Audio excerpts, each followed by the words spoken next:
Our next speaker is Brenda Smolafoti. Brenda is an artist and farmer. She operates Tabula Rasa Farms in the Willamette Valley in Carlton, Oregon. Brenda comes from many generations of farming in her background.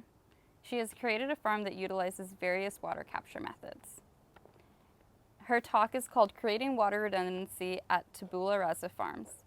In this talk, you will learn how Brenda used water retention methods to create water abundance and ecological health across her farm.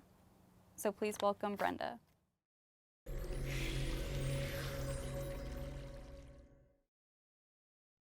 Welcome and thank you for joining us today. My name is Brenda Smolafoti, founder of Tabula Rasa Farms. And I'm Brett Miller, General Manager of Tabula Rasa Farms. Today, we will be sharing our story of building water redundancy and how we've been able to transform our farm and ecosystem by installing permaculture water features throughout the property. Tabula Rasa is a multi-species regenerative farm located outside of Carlton, Oregon. Nestled in the foothills of the Willamette Valley, our mission is to steward the land in a way that cultivates harmony between land, animals, and people. Through humanely raising our animals as nature intended, we strive to serve the land and water as best we can and inspire others to do the same. In many ways, water is the hero of the Tabula Rasa story, the protagonist that saved a dream. Finding water, successfully holding winter rain, and slowing runoff is the reason why we are able to exist and grow as we have. So here is a 5-minute video that will explain just a little bit more of my story and the role that water has played.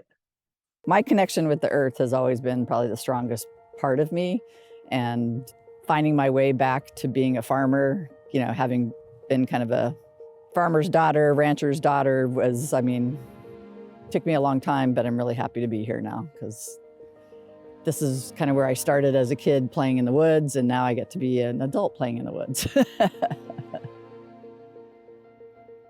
One of the things I discovered in the Willamette Valley is that water is not as abundant as you think it is underground. That was probably the biggest learning lesson as a farmer for me, and has been, even though it's been challenging, it's probably been one of the biggest gifts because I've learned to appreciate conservation of water as well as creating water redundancy. We're creating this bank of water that we can use for longer periods of time because we have this really interesting climate, which is a temperate rainforest. And as one of my colleagues likes to say, a Sahara desert for 4 months in the summer. So learning how to use the abundance of water that we get in rainfall and making sure that it goes to the appropriate places is where the bulk of my work as a farmer started. Every piece of land that we've been acquiring, though, we look at it, how do we retain water, how do we conserve water? Because we got to make it through those 4 to 5 months in the summer. Because we're mostly dryland farmers. We do have some irrigation rights on another piece of land, but we try to do as much as we can to bank that water to get through the summer. We have about 4 or 5 small ponds, and they're small ponds. So what that does, every time you build a pond, yes, you're creating water retention. The pond will seep water from underground. We create waterways direct the water to the ponds. Basically, we're trying to create surface area for the water to be collected. This road that we're walking on right now is a water collection device. Whatever water doesn't soak into the ground here will run down this terraceway and direct it into the pond. It really is a balance of form and function with this work. We're trying to, first of all, create function for water to have surface area to soak into, but we want beauty as well. So all these different devices that we use, from swells to terraces to ponds to fugal beds, we plant trees, we plant grasses, we do all the things that also use the water that we put in the ground and help stabilize erosion and create beauty. That was my crash course in this whole water thing, is because I had none and I had to learn about it. And I did sail for a couple of years that I learned about the theory of redundancy. And so when I discovered water and then I had the opportunity to build my farm, I knew I had to create redundancy, water redundancy. And I wasn't going to get it from under the ground because there wasn't any. So that's when I found the work of Sepp and Zach. So that really created the whole foundation of my farm and kind of the lens through which I farm, because all this water absorption that we're creating, we're pasture farmers. And so basically our animals mow the grass for us and we have to keep the grass growing for them. So creating that water bank that I've talked about, we can get longer rotations without irrigation. We can stockpile grasses. So it's this kind of interesting interconnected system between water, obviously, and growing things. I mean, water is life. Probably the biggest thread of how I've created my farm and how I shape my farm. I want the day they get here, I want them to, to have happy, healthy lives. And I care about their nutrition. I care about them having access to fresh pasture, sunshine.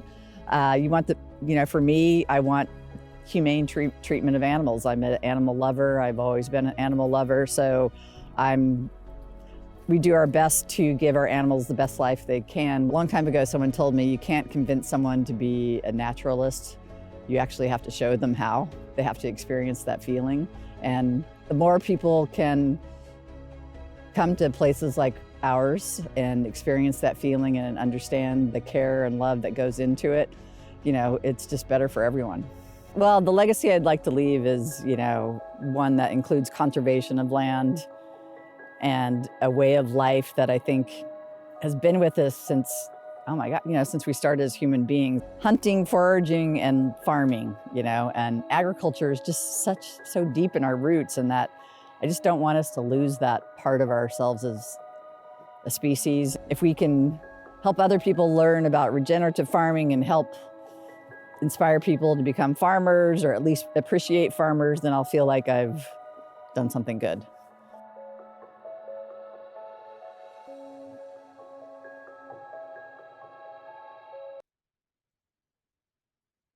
One observation from providing tours over the years is the sense of the wonderment, connection, and joy that comes from being present on the farm.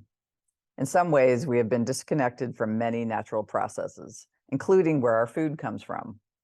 And when people feel that immersion back into nature, they naturally feel more grounded and connected to the moment. Our farm seeks to be a place where people can rediscover exactly that, their connection to nature. That is one of the reasons why the water features are designed to be experiential, a balance of beauty and function.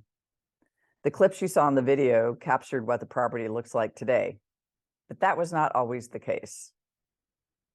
When I purchased the initial property in 2008, there was no active well on the land. So I drilled and drilled and drilled, a total of 5 times. 3 attempts struck saltwater and 2 came up completely empty. At that point, I felt defeated and really needed a break. Later that winter, I began walking the property, practicing a form of meditation that involved paying attention to my surroundings, something I had picked up while at seminary. On one of those winter strolls, I felt a tingle on the back of my legs and could sense the water underground. We dug later that spring and found water, a well producing 1.5 gallons a minute. Although it was hardly enough to provide water for a single home, let alone a farm, the feeling of relief, fulfillment, and gratitude that I experienced is difficult to put into words. After finding water, developments on the land progressed slowly until about 2015, when I was able to purchase a neighboring property. Then we officially became a farm. With the added land, I was ready to start farming, but not before addressing the larger water issues on the land. The challenges of keeping year-round water on the land is what led me to the work of permaculturist Sepp Holzer and his then 27-year-old protege, Zach Weiss. Permaculture as a concept is simple, really, and something humans have been doing for thousands of years. Eventually, in the spring of 2017, Zach came out to what is now Tabula Rasa Farms, and we started our first project, a series of freshwater ponds. We started by developing an overall plan for the property, choosing to focus on prime pasture land that needed all the benefits of water retention. The following video will highlight the work Zach and his team at Agroecosystems have created over the years. The following video contains footage from before and after the implementation of our water retention projects. We knew we needed year-round water for animals, trees, crops, and recreation. So the first step was to capture winter rainwater and store it in a large stock pond. This water feature was our main project and would become a centerpiece for the original farm plot. After extensive planning, we needed to see what soil composition we were working with. When digging for samples, we found a deep layer of clay and a permeable layer of soil with springs above. This was a welcome sight, as we had confidence that this material would be great for holding water and allowing it to permeate into nearby landscape. The original pond is both swimmable and a water reservoir. We added a dock, stone stairs, and a spillway circulation system so that people are swimming in safe, clean water during the hot summer days, and we were able to irrigate the crops during the summer month as well. There is also a bioswale above the leach field that diverts water such that it bypasses through the pond and comes out onto the terrace system below, distributing water out and across the landscape in an even, healthy way. After developing the initial ponds, we created 2 small forest ponds behind the house, where we hope to eventually graze cattle and allow hogs to forage. Strategically placed ponds followed the natural shape of the land, allowing water to take a longer path through the landscape and slowly sink into the terraces below, providing more balanced moisture on site and allowing the downstream earthworks to provide an opportunity to repair decades worth of damage and degradation. Our second major water feature project took place on a property we purchased in 2019. The property featured a steep hillside that had previously been used for horse pasture. Erosion, runoff, and lack of soil life were very real problems. We again called on Zach and his team to co-design a system of ponds, waterways, and terraces to restore life to the area.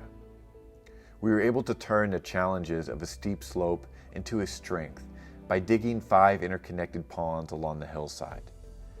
Each pond was complemented by a terrace and waterway which would feed any excess rainwater into ponds rather than storm drains.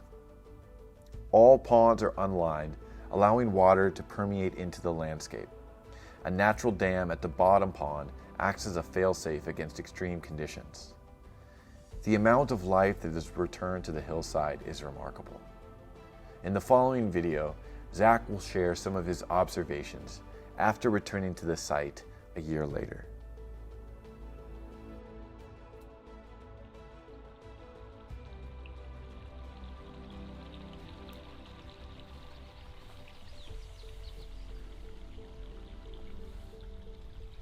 How does it feel to stand here? Pretty great. Just knowing what this was before,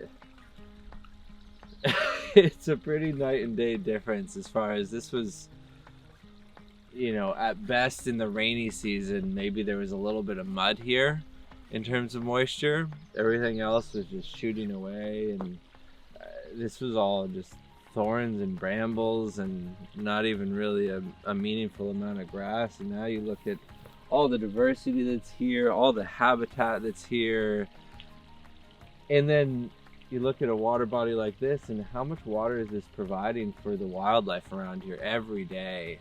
A lot of times at dusk and dawn you're going to see all the birds coming to drink, all of the insects coming to drink.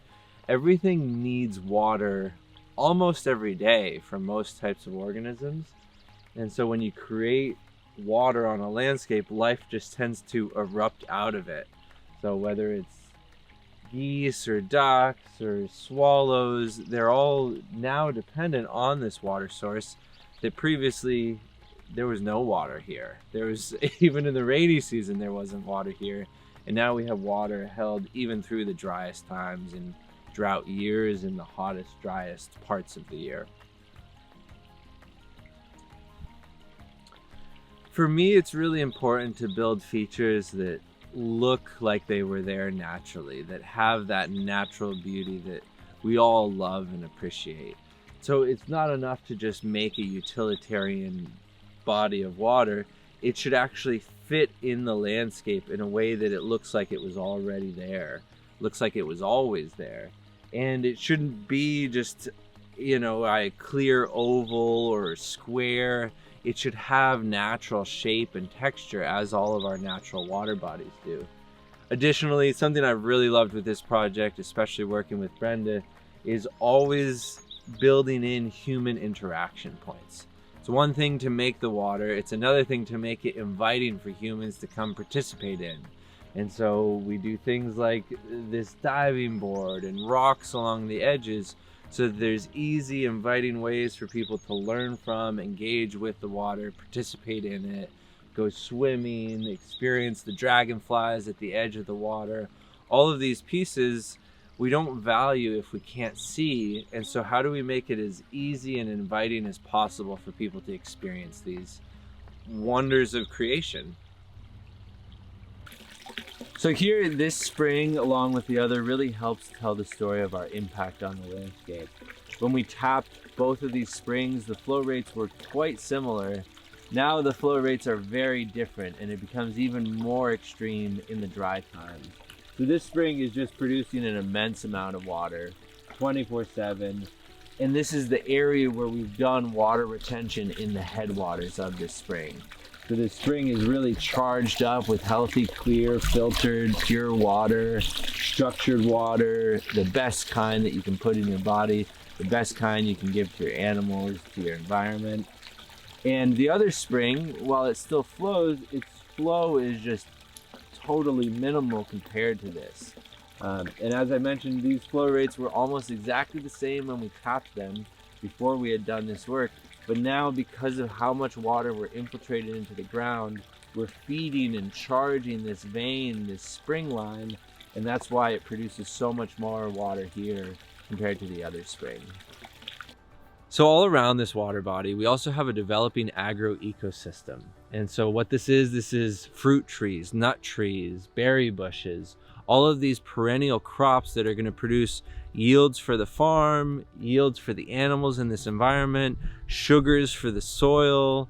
And so we're really looking at how can we cultivate a forest that is a healthy, diverse forest, but is also a very productive forest. It's producing food for people, it's producing habitat. And so everywhere, all throughout this work, we've planted a wide variety of both habitat and food species, perennial species, so that as this ecosystem ages, this is going to eventually be an area where food is just falling on the ground all summer long, and all the people have to do is come and harvest it or pulse the animals through it to harvest all of that windfall fruit and nut. And so you can have this very productive ecosystem that requires very little maintenance and energy once it gets established, yet it still is highly productive, even more productive sometimes than conventional systems. A big reason for this productivity is instead of a monoculture, where it's all the same type of plant that has its roots in the same elevation of the soil, it needs the same nutrient at the same time, and so it's all in stress and competition. You get disease, you need all of these chemical inputs to mitigate the disease. Instead, we have a totally diverse area here. There is no two fruit trees next to each other that are the same, and so the different plants are occupying different parts of the soil horizon. They're consuming different nutrients and leaving different nutrients behind. And so they work together in this symbiosis. And on the same piece of land, it can actually be much more productive than a monoculture because all of the plants are using different things and they're working together in this diverse symbiotic relationship.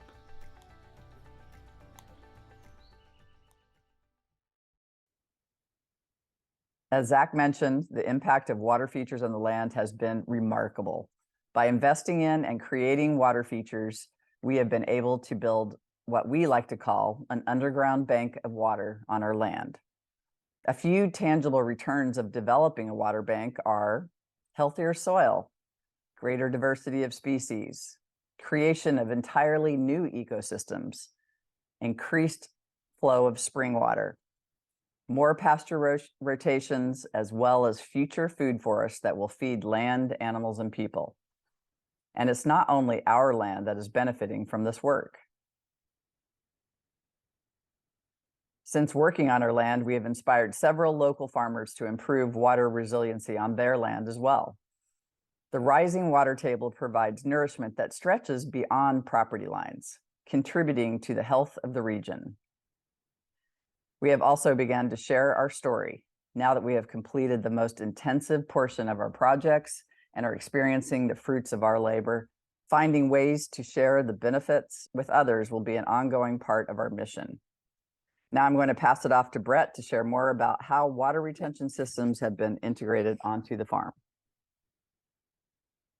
Thanks, Brenda. And thanks in large part due to our investment in water redundancy, we have been able to grow our farming operation as well. What started as a homestead farm has now grown into a commercial operation across several hundred acres. So we wanted to share some clips of our animals across the farm. Agroecology is a systems-based approach to farming. In agroecology, we focus on the whole and the interactions between the systems that make up the whole. So every decision we make, we think about the potential interactions across land, animals, and people. And of course, water. Water is a connector of all of those systems. There are 3 principles that guide our farming: diversity, rotation, and rest. Diversity is health, and we want to bring as much life into the soil as we can.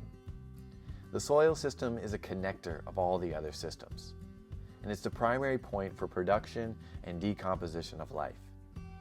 Bringing diversity into the soil means planting cover crops with different biological properties, root depths, and nutrients. This variety increases the range of microorganisms, which in turn increases the organic matter available for plants to feed on. We also use animals to bring diversity. Grazing animals with different footprints and manure allows for soil to receive a range of nutrients and microbiome that inspires regeneration and overall health. With rotation, we regularly rotate animals based on their needs and what the land is telling us. Cattle are our mowers, hogs are our tillers, and birds are our fertilizers. We move animals across pasture in a symbiotic way. When rotational grazing is practiced right, there is very little that we need to do to the land, other than let it rest. And because of the inherited state of our pastures, allowing the land to rest after grazing is essential for bringing back life into the top layer of soil. These principles ensure that our animals are happy, the soil is fertile, and we are able to work with nature rather than against it. We view our farm and entire operation as a 100-year plan, one that we just are beginning. We are still learning how to utilize the land we steward and how to continue to grow in a sustainable way. One way for regenerative farming practices to take root is to show that it is financially sustainable. We want to show others that it is possible and provide educational support wherever we can.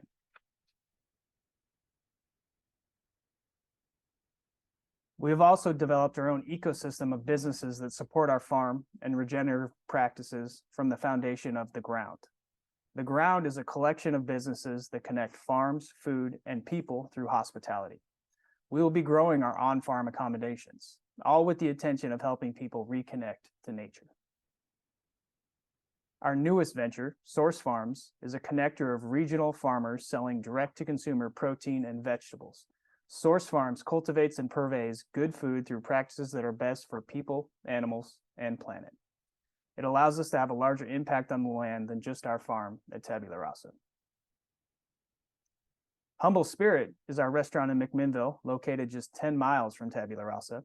Humble Spirit is where we highlight flavors of the Willamette Valley, sourcing locally whenever possible, with most of the produce and protein coming from our farm. We want to invite and uplift thought leaders in regenerative farming, permaculture, and water retention to educate others on how we can make a positive impact on the planet. By the way, our friend Zach Weiss has created Water Stories, an online community where he recently launched a course where you can learn more about some of the techniques we covered in our presentation. If there's one thing we have learned through the process of developing our farm and installing water retention features, is this work can be done at any scale. Regenerating our water and soil is a collective effort. We hope to do our small part through living by example and becoming a hub for learning and collaboration. For updates on our work at Tabula Rasa Farms, we're on Instagram at Tabula Rasa Farms. You can also find us on the web at tabularsafarms.com. Thank you so much for your time today. Part of the beauty is seeing these water features at work. We are planning more events throughout the season, so please stay tuned and please stay online if you would like to join us for an open panel discussion.